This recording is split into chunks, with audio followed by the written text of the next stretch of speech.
আচ্ছা, তাহলে এই ম্যাথে আমরা কি বের করব? এই ম্যাথে আমরা যেটা বের করব সেটা হচ্ছে আয়তন পরিমাপে কি পরিমাণ ত্রুটি হবে সেটা আমরা বের করব। আচ্ছা, প্রথমে কি দেওয়া আছে? পরিমাপকৃত বাহুর দৈর্ঘ্য 6.48 সেন্টিমিটার এবং যান্ত্রিক ত্রুটিটা এখানে দেওয়া নাই। তো যান্ত্রিক ত্রুটিটা আমরা বের করতে পারি। যান্ত্রিক ত্রুটি হচ্ছে যান্ত্রিক ত্রুটিকে দ্বারা প্রকাশ করা হয়। ত্রুটির ইংরেজি কি? এরর। এরর থেকে টা আসছে এখানে। তাহলে যান্ত্রিক ত্রুটি হচ্ছে, বলছে দৈর্ঘ্য পরিমাপে 4% ত্রুটি হয়। দৈর্ঘ্য কত?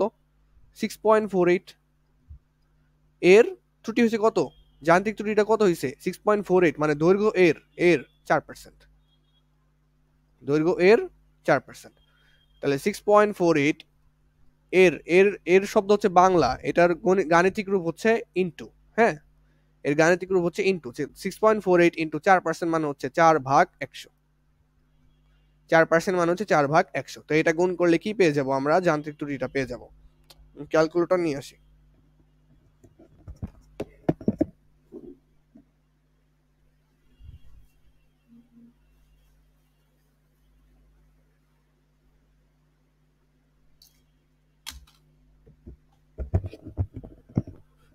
তোমরাও ক্যালকুলেটর চালাবা, অবশ্যই চালাবা, নাহলে তোমাদের হাত কিন্তু ফাস্ট হবে না। চোখ বন্ধ করে চালাতে পারতে হবে, মোবাইলের মতো। মোবাইলে যেভাবে টাইপিং করো না, সেম। 6.48 ইন্টু 0.04 কত আসে এখানে আমাদের? 0.2592।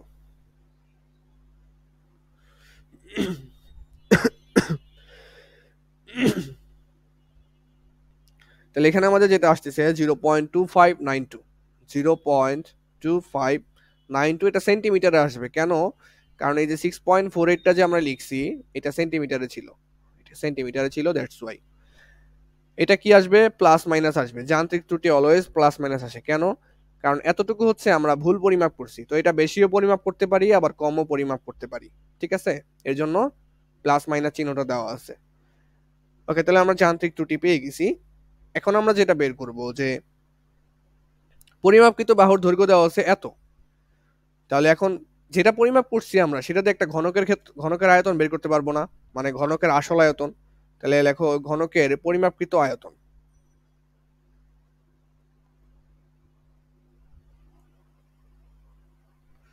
ঘনকের পরিমাপকৃত আয়তন।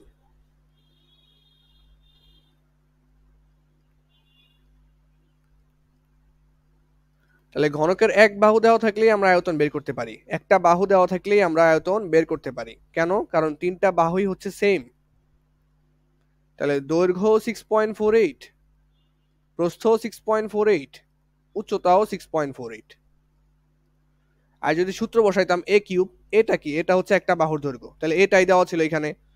এটা কি? একটা বাহুর দৈর্ঘ্য 6.48, মানে এ কিউব 6.48 কিউব। একই তো কথা। 6.48 কিউব মানে 6.48 তিনবার গুণ করা, একই তো কথা। তাহলে এটাকে আমরা ক্যালকুলেশন করলে কত আসে এখানে? 6.48 কিউব আসতেছে হচ্ছে আমাদের 272.097 সেন্টিমিটার কিউব আসবে। আয়তন সেন্টিমিটার কিউব আসবে। কেন? কারণ এখানে তিনটা সেন্টিমিটার গুণ হয়েছে। এই যে সেন্টিমিটার, এই যে সেন্টিমিটার, এই যে সেন্টিমিটার। তিনটা সেন্টিমিটার গুণ হয়ে সেন্টিমিটার কিউব। যদি 4টা সেন্টিমিটার গুণ হইতো তাহলে সেন্টিমিটার টু দি পাওয়ার 4। তাহলে ঘনকের পরিমাপকৃত আসল আয়তন আমরা পেয়ে গেছি। এখন যদি যান্ত্রিক ত্রুটি 4% হয়, তখন আমরা দৈর্ঘ্য, এই যেটা 0.2592 হয় কম মাপবো নয়তো বেশি মাপবো, দুইটার একটা। তাহলে এখন যদি আমি বেশি পরিমাপ করি তাহলে কি হবে? তাহলে আমরা এখন নতুন ভাবে শুরু করি আবার।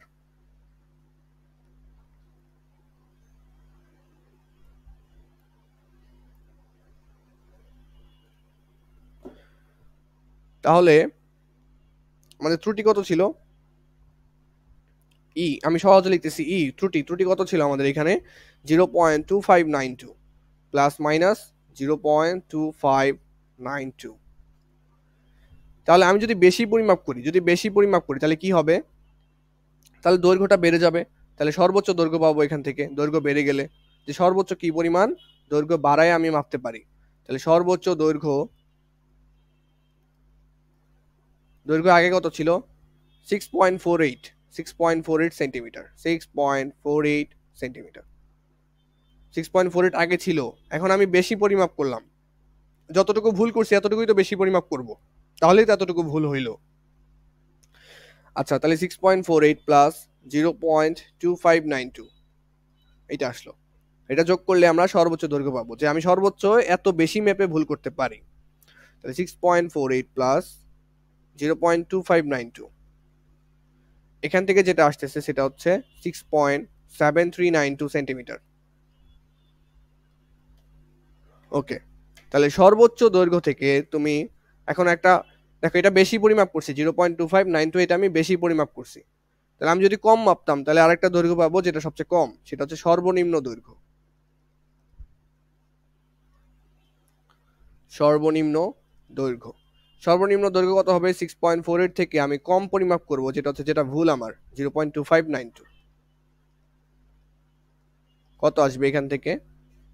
6.48 বিয়োগ 0.2592, এখান থেকে আসতেছে 6.2208 সেন্টিমিটার।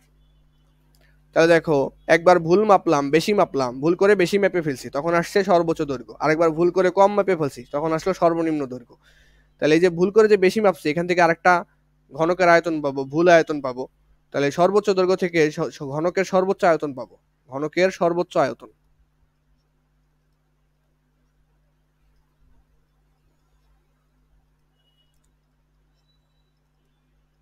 ঘনকের সর্বোচ্চ আয়তন হচ্ছে এই যে যে বড় বাহুটা পাইছি, মানে বেশি পরিমাপ করে ফেলছি, সেটা কত? 6.739। যেহেতু ঘনকের সবগুলা বাহু সেম, তার মানে দৈর্ঘ্য প্রস্থ উচ্চতা একই। তাহলে দৈর্ঘ্য হচ্ছে 6.7392, যেটা ভুল মাপছি আর কি, এটা ইন্টু প্রস্থও এটা 6.7392, ইন্টু উচ্চতাও এটা 6.7392। অর্থাৎ এখান থেকে কি বলতে পারি? 6.7392 হোল কিউব, একই কথা। সরাসরি তুমি এই লাইন লিখলেও কোনো সমস্যা নাই, ঠিক আছে? সরাসরি এই লাইন লিখলেও কোনো সমস্যা নাই। তাহলে এখান থেকে কত আসবে? 6.7392 হোল কিউব আসতেছে 306.073। এটা আসবে সেন্টিমিটার কিউবে। কেন? কারণ 3টা সেন্টিমিটার এখানে আমাদের গুণ হয়েছে। ওকে, তাহলে সর্বনিম্ন দৈর্ঘ্য থেকে আরেকটা সর্বনিম্ন ক্ষেত্রফল পাবো, আয়তন পাবো, সর্বনিম্ন আয়তন।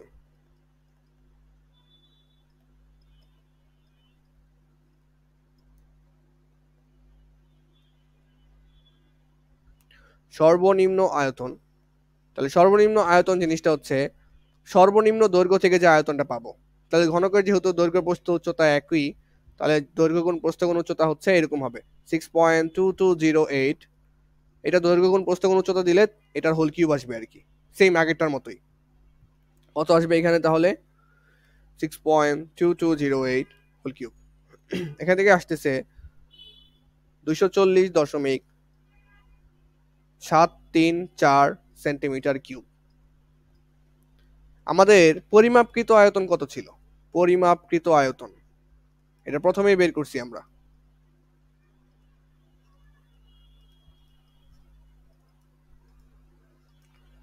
পরিমাপকৃত আয়তন কত বের করছি আমরা এখানে? 272.097, 272.097 সেন্টিমিটার কিউব। তোমরা একটা জিনিস লক্ষ্য করো, তোমার আসলে হচ্ছে 272.097, তুমি একবার মাপছো কত? 306.073, আরেকবার মাপছো 240.734। তাহলে এই যে ভুল করছো না, কতটুকু ভুল করছো সেটা আমরা বের করব। এখান থেকে ভুল কিভাবে বের করা যেতে পারে?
আচ্ছা,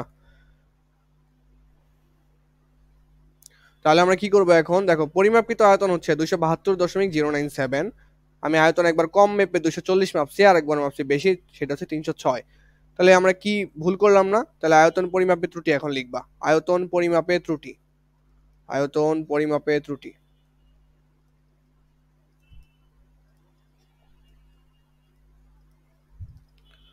তাহলে আয়তন পরিমাপে ত্রুটি কত হইলো?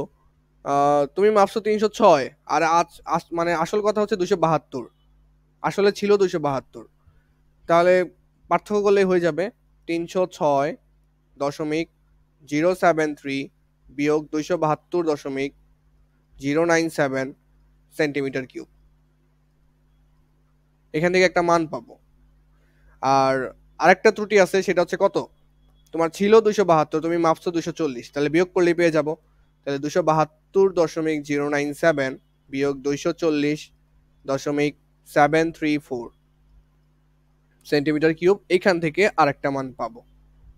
ওকে, আমি এখান থেকে একটু মুছে দিচ্ছি।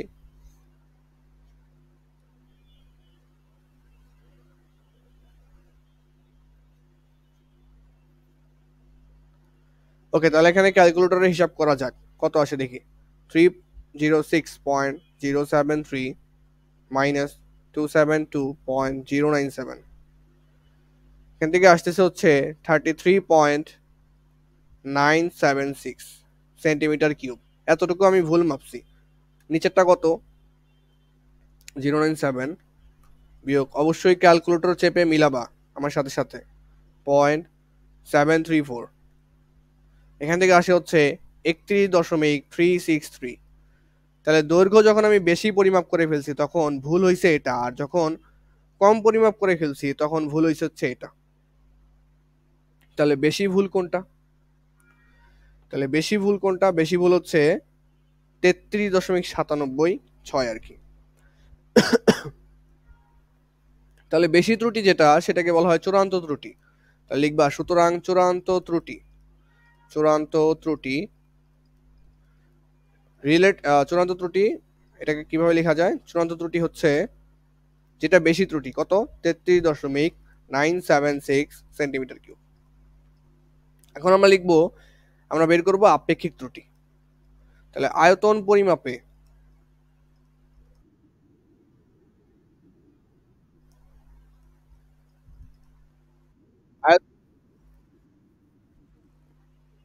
যাইতেছে আসতেছে, ধরে রাখো টান দিয়ে, আরে যাইতে দিও না।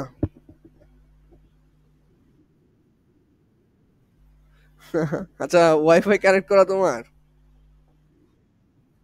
আচ্ছা, আচ্ছা আচ্ছা, বুঝতে পারছি। আচ্ছা দেখো, 30 সেকেন্ড দেখো ঠিক হয় কিনা।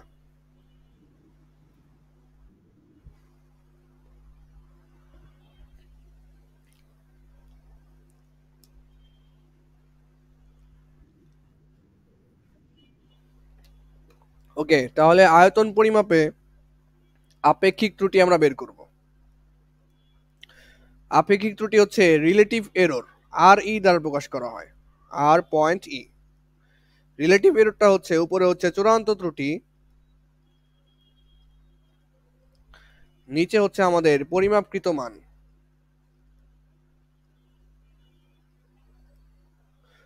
তোমরা একটা জিনিস মনে রাখবা, তোমরা যদি পড়াশোনা নাও করো, বায়োলজি আর কেমিস্ট্রিতে কখনো ফেল করবা না, বাট পড়াশোনা না করলে জেনারেল ম্যাথে আর ফিজিক্সে ফেল আসার সম্ভাবনা সবচেয়ে বেশি।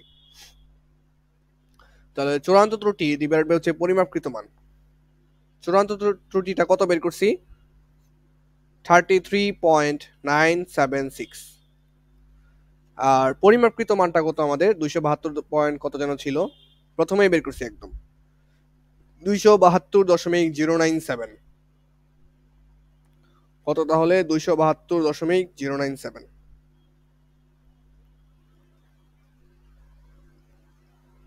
ইন্টু 100% দিবা এখান থেকে, যাতে শতাংশে আসে বা শতকরাতে আসে 100%। তাহলে ভাগ করো, কত আসে দেখি। 33.976 ডিভাইডেড বাই 272.097। কালকে তোমাদের অফ না স্কুল? কালকে কি ডে বলো? কেন শ্রমিক কেন শ্রমিক দিবস হয়েছিল বলো? হ্যাঁ হ্যাঁ, বুঝতে পারছি, সাবাস। হ্যাঁ হ্যাঁ, ওইটাই। হ্যাঁ হ্যাঁ, ওইটাই। তোমার হ্যাঁ হ্যাঁ হ্যাঁ হ্যাঁ, আচ্ছা আচ্ছা, সেই তো উত্তর দিলে। আচ্ছা তাহলে তোমাদের যে তোমাদের মনে হয় প্যাসেজ ছিল একটা ছোটবেলায়, যে ওয়ার্কার্স ডে, নাইনে ছিল অথবা মামা বা হইতে পারে এইটা ছিল, এরকম কিছু আমরা পড়ছি ওয়ার্কার্স ডে। আট 8 ঘন্টা ডিউটির জন্য হচ্ছে লড়াই করছিল, তখন হচ্ছে এটা হয়েছিল। এখান থেকে আসে হচ্ছে 12.486%।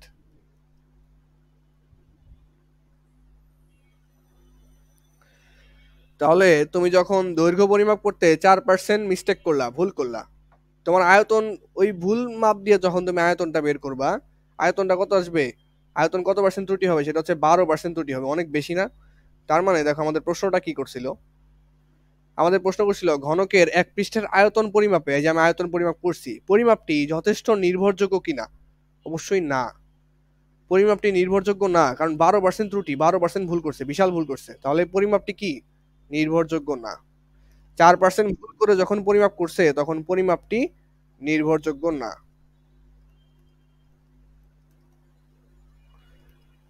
কখন নির্ভরযোগ্য বলতাম? যদি 5%-এর নিচে আসতো, যে 5% ভুল করছে মাফ করে দিলাম, বাট 12% ভুল আসছে, এটা বিশাল ব্যাপার, তাহলে পরিমাপটি নির্ভরযোগ্য না, এর কোনো মাফ নাই। তাহলে এই যে যে ম্যাথটা করাইলাম, এই ম্যাথের ক্ষেত্রে তোমার প্রসেস স্টেপ বাই স্টেপ মনে রাখা লাগবে, প্র্যাকটিসের মাধ্যমে আয়ত্তে আনতে হবে, কারণ এখানে অনেকগুলা স্টেপ আছে। এটা বের করছি, ওইটা বের করছি, তারপরে এইটা, তারপর ওইটা, তোমাদের মতো করে বললাম।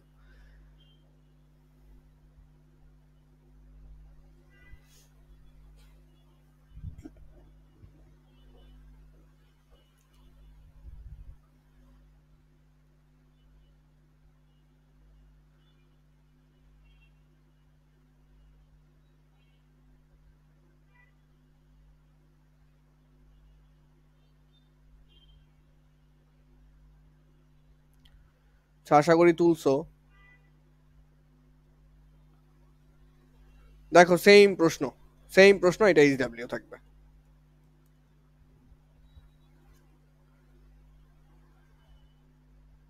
এই যে এখানে দৈর্ঘ্য দেওয়া আছে 2.96, এটা দৈর্ঘ্য দেওয়া আছে ঘনকের, ঘনকের দৈর্ঘ্য দেওয়া আছে 2.96, তারপর ত্রুটি হয়েছে 8%, সেম প্রসেসে করবা, দেখবা আয়তন পরিমাপে যথেষ্ট নির্ভুল কিনা, ওই যে দেখবা ত্রুটি বের করে দেখবা যে ত্রুটি আসলে কত পার্সেন্ট। ত্রুটি যদি দেখো 5%-এর উপরে, তাহলে বলে দিবা ভাই এটা আর গ্রহণযোগ্য না, ভাই অনেক বড় ভুল করে ফেলছেন আপনি, এটা নেওয়া যাবে না, প্রশ্নে লিখে দিবা। ওকে, তাহলে এটা এইচডাব্লিউ সেম অঙ্ক, আগের খাতা দেখে দেখে করবা, প্র্যাকটিস করবা, প্র্যাকটিসের জন্য রাখা হয়েছে এটা। এটা কবে কোথায় আসছে? কুমিল্লা বোর্ড 2024। তোমরা সবসময় এটা খেয়াল করবা যে সবচেয়ে হার্ড কোশ্চেন করে কুমিল্লা বোর্ডে, সবচেয়ে হার্ড কোশ্চেন করবে বোর্ডগুলোর ভিতরে, সবচেয়ে হার্ড কোশ্চেন করে কুমিল্লা বোর্ড আর যশোর বোর্ড। কুমিল্লা বোর্ডে বিশাল টাফ কোশ্চেন করে, তো এইগুলা ওই কঠিন প্রশ্নের মধ্যে একটা।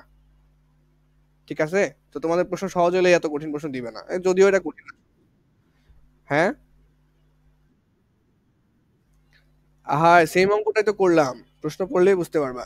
একদম সেম, এটা রাজশাহীতে আসছে আর এটা কুমিল্লাতে আসছে, সেম অঙ্ক, সেম অঙ্কটাই। কুমিল্লা গিয়ে রসমালাই খাবা, পরে অঙ্কটা করবা, একদম সেম অঙ্ক। আমি সেম অঙ্ক করাই তারপর দিছি, আমি তোমাদের হার্ড অঙ্ক কখনো এইচডাব্লিউ দিই না, দেখবা যে কঠিন গুলা করাই সহজ গুলা দিছি অলওয়েজ, নয়তো সবগুলাই করাই দিছি, দুইটার একটা হইছে। আর আমি করা অঙ্ক বাড়ি কাজ দিই বেশিরভাগই, আমি জিনিসটা ফিল করতে পারি, কারণ আমাদের সারা অলওয়েজ সহজ অঙ্কগুলা করায়, কঠিন অঙ্কগুলা পেরা দিত, এরকমটা ফিল হয় অলওয়েজ।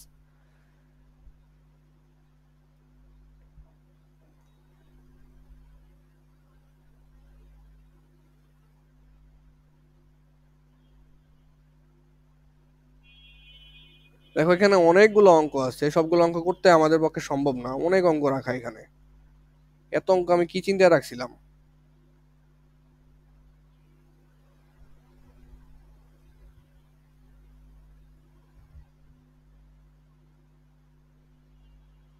এই যে ঘনত্ব, এই টপিকটা আমি এখনো পড়াই নাই, এটা হচ্ছে অন্য অধ্যায়ে, অন্য অধ্যায় ঘনত্ব সূত্র অন্য অধ্যায় থেকে আসে, যেটা এখনো পড়ানো হয় নাই। তারপরে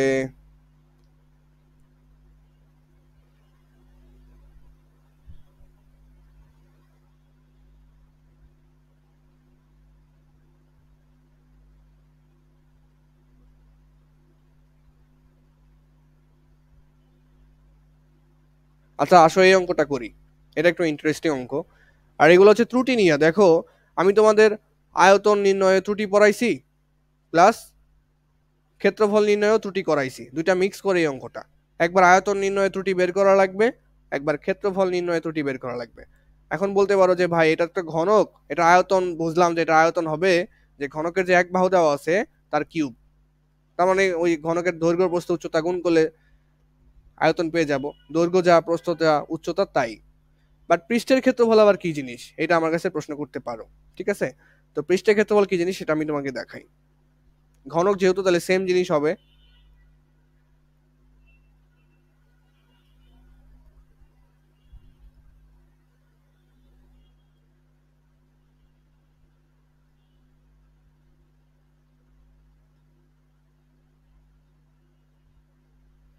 আচ্ছা এটা যেহেতু ঘনক এবং বলে দিছে যে এর দৈর্ঘ্য, পরিমাপকৃত দৈর্ঘ্য দেওয়া আছে 5.5 সেন্টিমিটার, তাহলে এইটা দেওয়া আছে হচ্ছে আমাদের 5.5 সেন্টিমিটার। তাহলে যেহেতু ঘনক তার মানে দৈর্ঘ্য প্রস্থ উচ্চতা সেম, এটাও 5.5 সেন্টিমিটার। তাহলে উচ্চতা এটাও 5.5 সেন্টিমিটার। যখন তুমি আয়তন বের করবা, আয়তন বের করবা পুরো বাক্সের আয়তন, আয়তনের সূত্র কি, ঘনকের আয়তনের সূত্র, ঘনকের আয়তনের সূত্র হচ্ছে এ কিউব। এ মানে কি, এ মানে হচ্ছে যে কোনো একটা বাহু, এটাকে এ ধরতে পারো, এ এটাও এ এটাও এ, কারণ সেম সবগুলাই। এ কিউব, এ কত দেওয়া আছে এখানে 5.5, তাহলে 5.5 হোল কিউব। এটা দিয়ে তোমরা আয়তন বের করতে পারবা। ওকে, আর আয়তন পরিমাপে ত্রুটি কিভাবে বের করে এটা আমরা করছি অলরেডি। এখন কথা হচ্ছে পৃষ্ঠের ক্ষেত্রফল পরিমাপে আপেক্ষিক ত্রুটি, এটা কিভাবে বের করবো। ক্ষেত্রফল নির্ণয়ে আপেক্ষিক ত্রুটির ম্যাথ তোমার খাতায় করানো আছে, অথবা আমি স্লাইড দিলেই পেয়ে যাবা যদি না তুলে থাকো। বাট এখানে বলছে পৃষ্ঠের ক্ষেত্রফল পরিমাপে আপেক্ষিক ত্রুটি কত। তাহলে পৃষ্ঠের ক্ষেত্রফল কোনটা, পৃষ্ঠের ক্ষেত্রফল হচ্ছে এই ক্ষেত্রফলটা, একদম যেটা মাটিতে বসে আছে, এইটা হচ্ছে আমাদের পৃষ্ঠের ক্ষেত্রফল। পৃষ্ঠের ক্ষেত্রফল জিনিসটা কেমন, একটা আয়ত ক্ষেত্র না। আমি তোমাদের এটা একটু বাইর করে দেখাই। হ্যাঁ, মনে করো এটা কেটে আমি বের করে নিয়ে আসছি, কেটে বের করে নিয়ে আসলে ঠিক দেখতে এরকমটা হবে। নিচের যে তলটা ওইটা এরকম হবে, এটা একটা আয়ত ক্ষেত্রের মতো না। তোমার কাছে বাঁকা লাগতে পারে, এটা কিন্তু আসলে সোজা জিনিস, এটা বাঁকা করে আঁকানো হয়েছে। যদি আমি এইভাবে আঁকাইতাম তাহলে ইজিলি বুঝতে পারতাম, এইভাবে আঁকাইলে ইজিলি বুঝতে পারবা। দেখো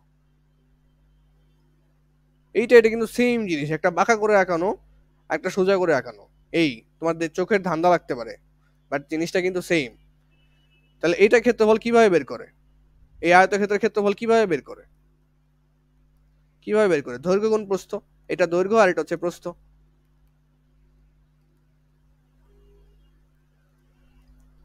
তাহলে আমাদের এটার ক্ষেত্রে দৈর্ঘ্য কত, দৈর্ঘ্য হচ্ছে 5.5, প্রস্থ 5.5, বুঝছো। তাহলে কিভাবে ক্ষেত্রফল বের করবা, তাহলে ক্ষেত্রফল নির্ণয়ে দেখবা ত্রুটির ম্যাথ করা আছে, তো ওই জিনিসটা দেখে, আর আয়তন নির্ণয়ে ত্রুটির ম্যাথ করা আছে ওইটাও দেখে, দুইটা মিক্স করে এই অঙ্কটা আমাদের করা লাগবে। এইটা এই অধ্যায়ের সবচেয়ে ব্যয়বহুল ম্যাথ, সবচেয়ে বেশি পেজ ক্ষয় হবে। এর জন্য বললাম সবচেয়ে বেশি ব্যয়বহুল ম্যাথ, খরচ হবে তোমাদের বেশি।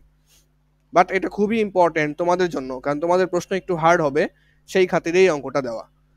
তোমাদের প্রশ্ন যদি হার্ড হয় তাহলে এই অঙ্কটা আসার পসিবিলিটি অনেক বেশি, আগে থেকেই বলে রাখতেছি। আর ভাইবো না যে এটা তোমাদের উপর আমি চাপিয়ে দিচ্ছি, বাট এটা তোমরা করবা, ট্রাই করবা, পারবা। অবশ্যই পারা উচিত, যেহেতু যদি আগের অঙ্কগুলো বুঝে বুঝে করে থাকো, প্লাস প্লাস আরেকবার প্র্যাকটিস করো, তাহলে এই অঙ্কটা পারা উচিত, ভয় পাবার কোনো কারণ নাই। বাট এক সময় না এক সময় এগুলো আমি নিজে হাতে করাই দিব। তো ওই আশায় পরে থাকো, আপাতত নিজের আশাটা পূর্ণ করো, নিজের দায়িত্বটা কমপ্লিট করবো অবশ্যই।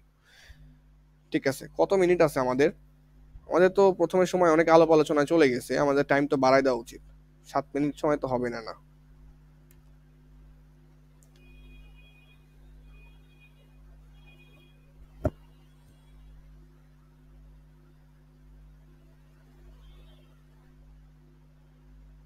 কিসের খেলা খেলি শুরু করছো বলো।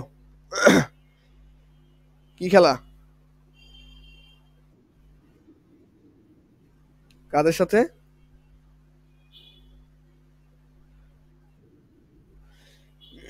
ও আচ্ছা, শিমুল ভাই আবার কে,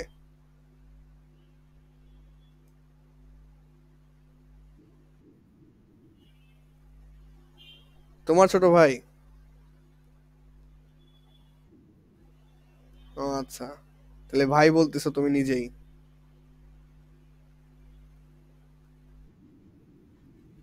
বুঝতে পারছি।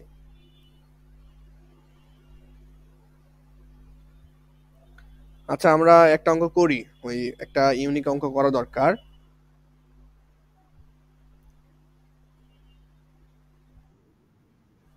আর একটা লিংক দেই নাকি, কি বলো?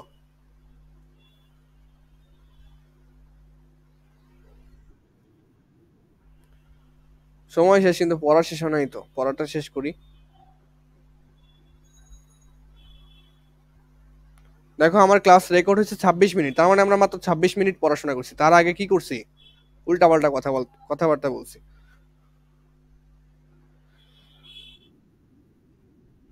ওকে, ঠিক আছে, আমি লিংক দিতেছি, ওয়েট।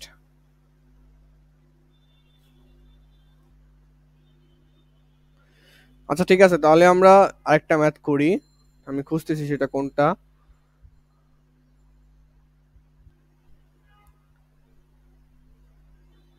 আচ্ছা, এইটা। দেখো, এই ম্যাথটা করাইলে আমাদের শেষ এই অধ্যায়। এই অধ্যায় মোটামুটি আমাদের শেষ। দেখো, বলা আছে 1.95 সেন্টিমিটার দৈর্ঘ্যের একটি নিরেট ঘনক।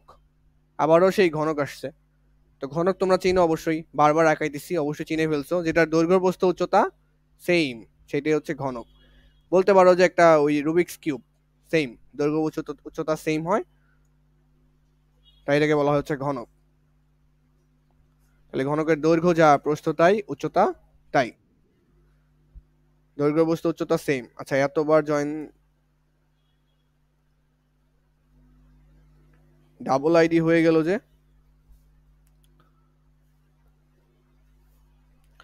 আচ্ছা, ঠিক আছে, অঙ্কটা শেষ করি। তাহলে কি বলতেছিলাম, আমরা ঘনক তো অবশ্যই চিনি, তাই না? এই ঘনকটা আমি আঁকছি, যার দৈর্ঘ্য প্রস্থ উচ্চতা সেম। কি বলছে? 1.95 সেন্টিমিটার হচ্ছে দৈর্ঘ্য। তাহলে দৈর্ঘ্য কত? 1.95 সেন্টিমিটার। আরে ভাই, দৈর্ঘ্য দেওয়া থাকলেই তো প্রস্থ উচ্চতা পেয়ে গেছি। কেন প্রস্থ উচ্চতা পেয়ে গেছি? কারণ দৈর্ঘ্য প্রস্থ উচ্চতা সেম। তাহলে প্রস্থ হচ্ছে 1.95 এবং উচ্চতা হচ্ছে 1.95 সেন্টিমিটার। এই তো বোঝা গেল, ইজি। বলছে, অপর একটি নিরেট গোলকের ব্যাস পরিমাপে প্রধান স্কেল পাঠ দেওয়া আছে, ভার্নিয়ার সমপতন দেওয়া আছে, ওকে, ভার্নিয়ার ধ্রুবকও দেওয়া আছে, সবকিছুই দেওয়া আছে। কি পরিমাপ করতে গেছে? অপর একটি নিরেট গোলকের ব্যাস। একটা নিরেট গোলক ধরতে পারো, এটা মার্বেল। মার্বেল একটা গোলক এবং নিরেট। আচ্ছা, গোলক আর নিরেট গোলকের মধ্যে পার্থক্য কি? এই দেখো, এটা মনে করো একটা গোলক, আর এটা হচ্ছে নিরেট গোলক। পার্থক্য কোথায়? গোলক হচ্ছে ফুটবল বা বেলুন। বেলুন মনে করো গোল করে ফুলানো হয়েছে, ওইটা একটা গোলক। ভিতরে কি ফাঁকা না? ভিতরে ফাঁকা, এটা হচ্ছে গোলক। আর নিরেট গোলকটা কি? ধরো যে মার্বেল, মার্বেলটা গোল বাট ভিতরে কি ভরা থাকে না? ভিতরে ভরা থাকে, সেটাকে বলা হয় নিরেট গোলক। গোলক বাট সেটা স্পেশালি নিরেট গোলক। তাহলে আশা করি এটা বোঝা গেছে গোলক আর নিরেট গোলকের মধ্যে পার্থক্য, ইজি। ওকে, তাহলে কি বলছে আমাদের? 1.95 সেন্টিমিটার দৈর্ঘ্যের একটি নিরেট ঘনক আকৃতির বাক্স নেওয়া হলো। আচ্ছা, নেওয়া হয়েছে বুঝলাম। পরে অপর একটি নিরেট গোলকের ব্যাস পরিমাপ। তাহলে গোলকের ব্যাস পরিমাপ করতে গেছে কি দিয়ে? স্লাইড ক্যালিপার্স দিয়ে। কিভাবে বুঝলাম? কারণ এখানে ভার্নিয়ার স্কেল আছে, ভার্নিয়ার সমপতন আছে। তাহলে গোলকের ব্যাস পরিমাপ করতে গেছে, আমরা সরাসরি গোলকের ব্যাসটা বের করি। গোলকের ব্যাস,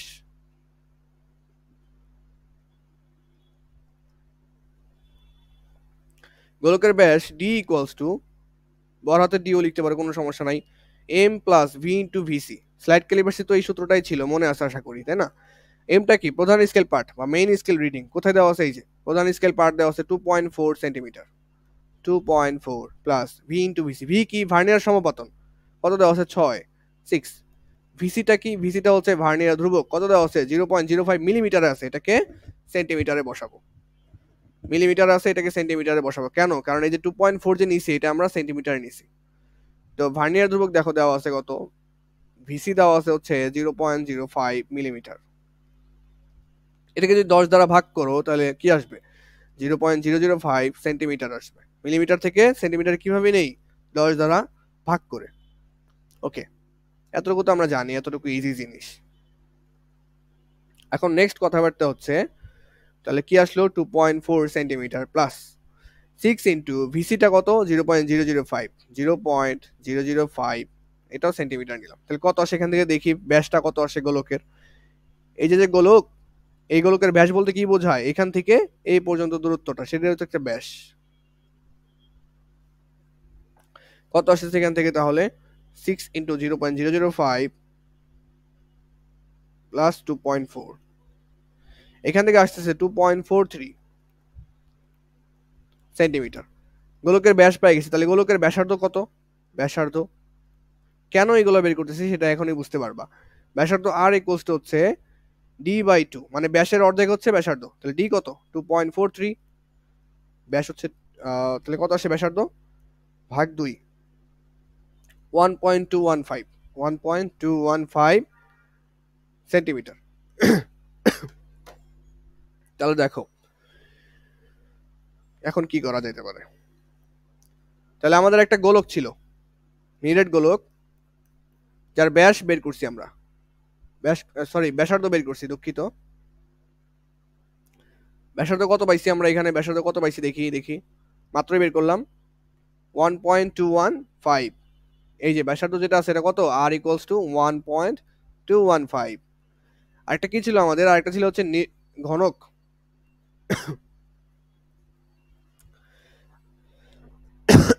আরেকটা আমাদের ঘনক ছিল, ঘনকের এক বাহু দৈর্ঘ্য দেওয়া ছিল, কত দেওয়া ছিল 1.95 সেন্টিমিটার, এটা হচ্ছে 1.95 সেন্টিমিটার। ঘনক মানে কি, দৈর্ঘ্য বস্তু উচ্চতা সেম, তাহলে এটা 1.95, এটাও 1.95, এটাও 1.95 সেন্টিমিটার।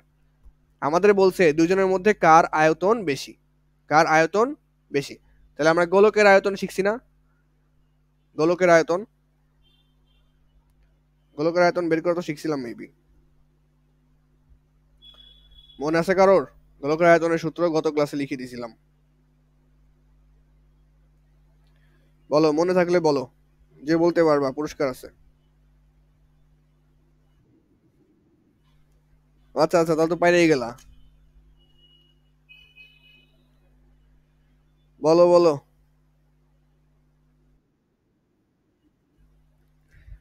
ওইটার আর টাইম নাই এখন, অন্যটা বলো। হ্যাঁ হ্যাঁ ওইটা।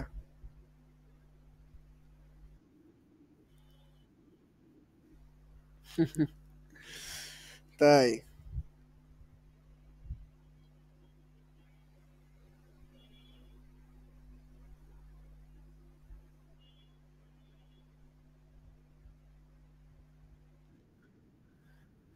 আচ্ছা, তাহলে গোলকের আয়তনের সূত্র হচ্ছে, গোলকের আয়তন এখনই মনে রাখবা, এটা গোলকের আয়তন আমি প্রতিপাদন, প্রতিপাদন না এমনি দেখাইছিলাম তোমাদেরকে, সূত্র মনে রাখতে হবে, নাহলে বের করতে পারবা না। গোলকের আয়তন সমান 4/3 পাই আর কিউব, এটা ছিল গোলকের আয়তন। দেখো তাহলে 4/3, পায়ের মান কত 3.1416 ইন্টু আর কিউব, আর কত এই যে বের করছি, এটা কিন্তু মাত্র বের করছি, এটা কিন্তু ছিল না দেওয়া প্রশ্নে, এটা বের করছি 1.215। কিভাবে বের করছি, স্লাইড ক্যালিপার্স দিয়ে মেপে বের করছি, বসাই দিছি, চেষ্টা এখন ক্যালকুলেশন করো। 4/3 ইন্টু 3.1416 ইন্টু 1.215 হোল কিউব, এখান থেকে আসতেছে 7.513। ক্যালকুলেশন মিস্টেক থাকতে পারে বাট প্রসেস ঠিক আছে, সেন্টিমিটার কিউবে আসবে। আয়তনগুলো সবসময় কিসে আসে, কিউবে আসে, আয়তনগুলো সবসময় কিসে আসবে, কিউবে আসবে। ওকে, এখন আমাদের চাইছে ঘনকের আয়তনটা কত, ঘনকের আয়তনটা বের করি। ঘনকের আয়তন তো পান্তা ভাত। ঘনকের আয়তন, ঘনকের আয়তন সাধারণত কি, দৈর্ঘ্য প্রস্থ সেম হয়, দৈর্ঘ্য প্রস্থ উচ্চতা সেম, আয়তন কি দৈর্ঘ্য গুণ প্রস্থ গুণ উচ্চতা। তাহলে কি লিখবো, ঘনকের আয়তনের আসল সূত্র কি, এ কিউব, এ হচ্ছে 1.95, একটা বাহুর দৈর্ঘ্য দেওয়া থাকলেই ঘনকের আয়তন বের করা যায়। তাহলে 1.95 হোল কিউব, কত আসে দেখি।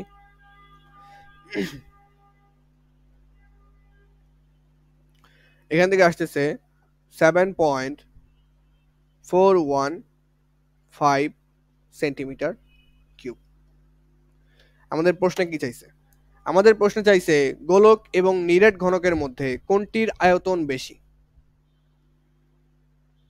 কোনটির আয়তন বেশি, বলো কোনটার আয়তন বেশি।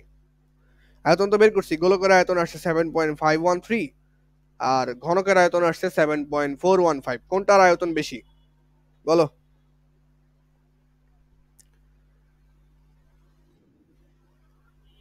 হ্যাঁ, তাহলে গোলকের আয়তনটা বেশি। তাহলে গোলকের আয়তন কিভাবে প্রকাশ করবো এটাকে? গোলকের আয়তনকে তোমরা জানো যে ভি দ্বারা প্রকাশ করা হয়, আয়তনকে ভি দ্বারা প্রকাশ করা হয়। এটাকে ভি 1 বললা, এটাকে ভি 2 বললা, বলতেই পারো, কোনো সমস্যা নাই। তাহলে V 1 is greater than V 2, তার মানে গোলকের আয়তন ঘনকের আয়তনের চেয়ে বেশি। তাহলে এর মাধ্যমে আমাদের ফিজিক্সের প্রথম অধ্যায়ের সমাপ্তি। একদম সহজ একটা চ্যাপ্টার ছিল, যত ধরনের ম্যাথ সম্ভব করানো হয়েছে। হাইস্ট দুই একটা সৃজনশীলের টাইপ বাদ থাকতে পারে, যেটা আমাদের পরীক্ষার আগে দেখা উচিত, এখন না। এখন আমরা সিলেবাস শেষ করতে হবে। মোটামুটি যতটুকু জানা দরকার সেই জ্ঞানটুকু আমাদের মধ্যে এখন আছে।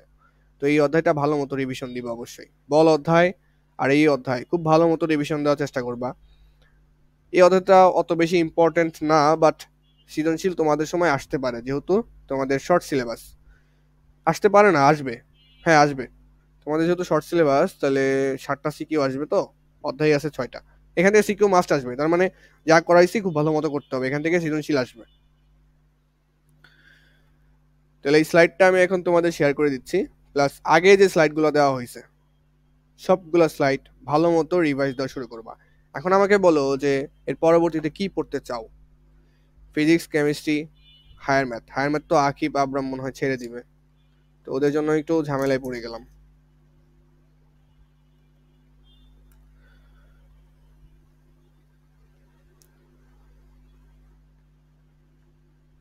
বলো, তোমরাই বলো যে কি পড়া উচিত এরপরে আমাদের। তোমরা তো হায়ার ম্যাথের সম্ভাবনা পড়তেছো, হায়ার ম্যাথের সম্ভাবনা পড়তেছো দেখলাম, মানে রকিবুল বললো আর কি।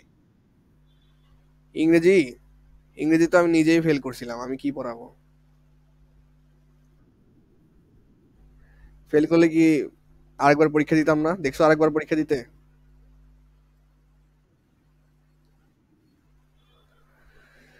হ্যাঁ, কোনো মতে টেনে টেনে পাস করছি, এটা ফেল করার চেয়ে খারাপ অবস্থা না, ফেল করার চেয়ে ভালো অবস্থা না আর কি।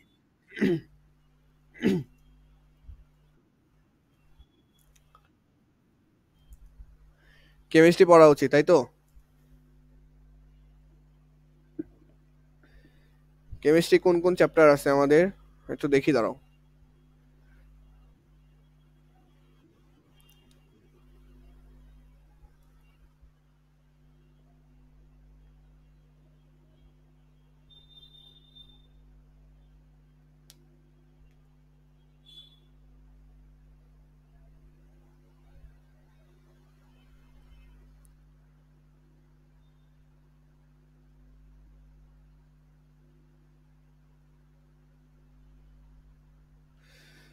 হোমওয়ার্ক গুলা একটু গুরুত্ব দিয়ে করবা, তাহলে তোমাদের উপকার হবে।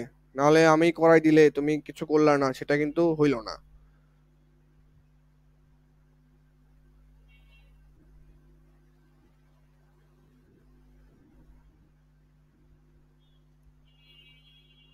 কি কি কেমিস্ট্রি আছে দেখি, দাঁড়াও।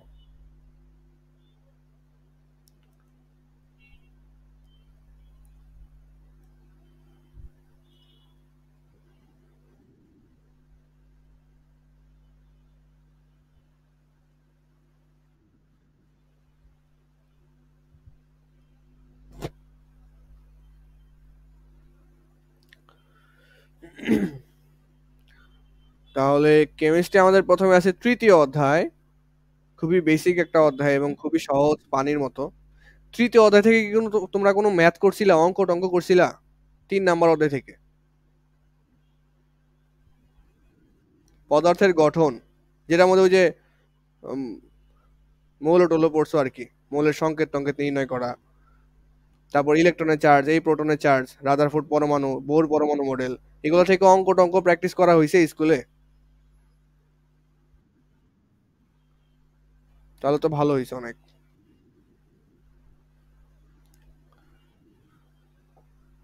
তৃতীয় অধ্যায়, তারপর হচ্ছে চতুর্থ অধ্যায়। তোমাদের কি 3 নাম্বার শেষ করে 4 নাম্বার শুরু করছে নাকি 5 নাম্বার? মানে 4 শেষ হয়ে গেছে নাকি 5? কয়টা শেষ হয়েছে সেটা একটু জানা দরকার। বই শেষ? সিরিয়াস মুয়াজ?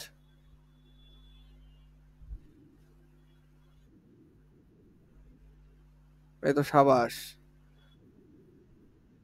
হ্যাঁ, এই তো ও তো সত্যটা বলছে, তুমি তো সত্যটা বললা না, গাইড যে পড়ায় সেটা তো বললা না।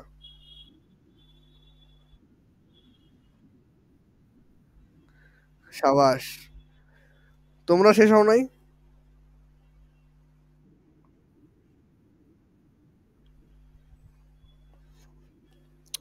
এখন বলো কেমিস্ট্রি কোন চ্যাপ্টার পড়া উচিত?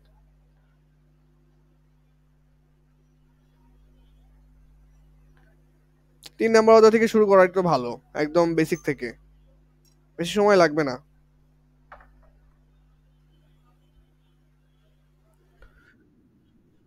প্রথম থেকেই শুরু করা উচিত আমাদের, বেশি সময় লাগবে না। আর প্রথম অধ্যায় 3 নাম্বার অধ্যায় পড়ার পরই বুঝতে পারবা যে, বা তোমার রিভিশন হইলো, তোমার ক্লাসে তো ভালো মতোই পড়া হয়েছে, রিভিশন হইলো প্লাস বুঝতে পারবা যে আহ, বুঝতে পারবা যে তোমার গ্যাপ কোথায় ছিল, বা কোন টপিকটা আমাদের স্কিপ করা হয়েছে, এগুলা বুঝতে পারবা।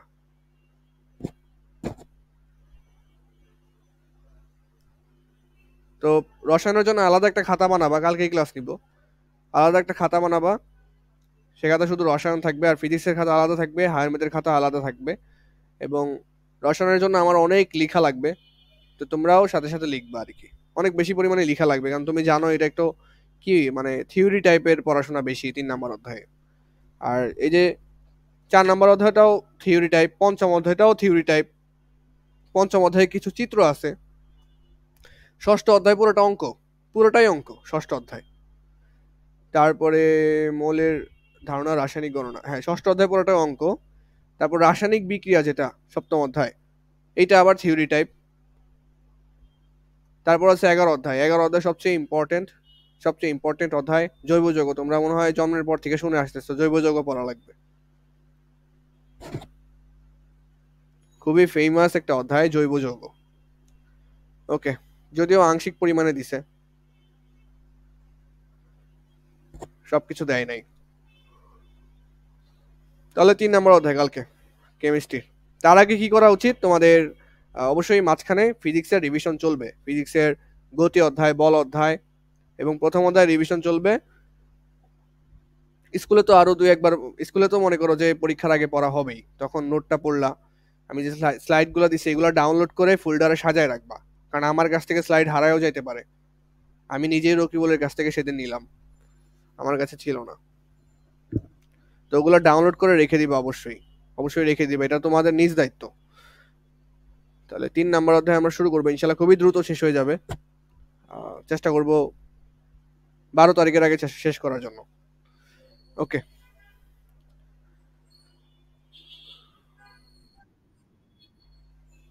ওকে বস, ওকে।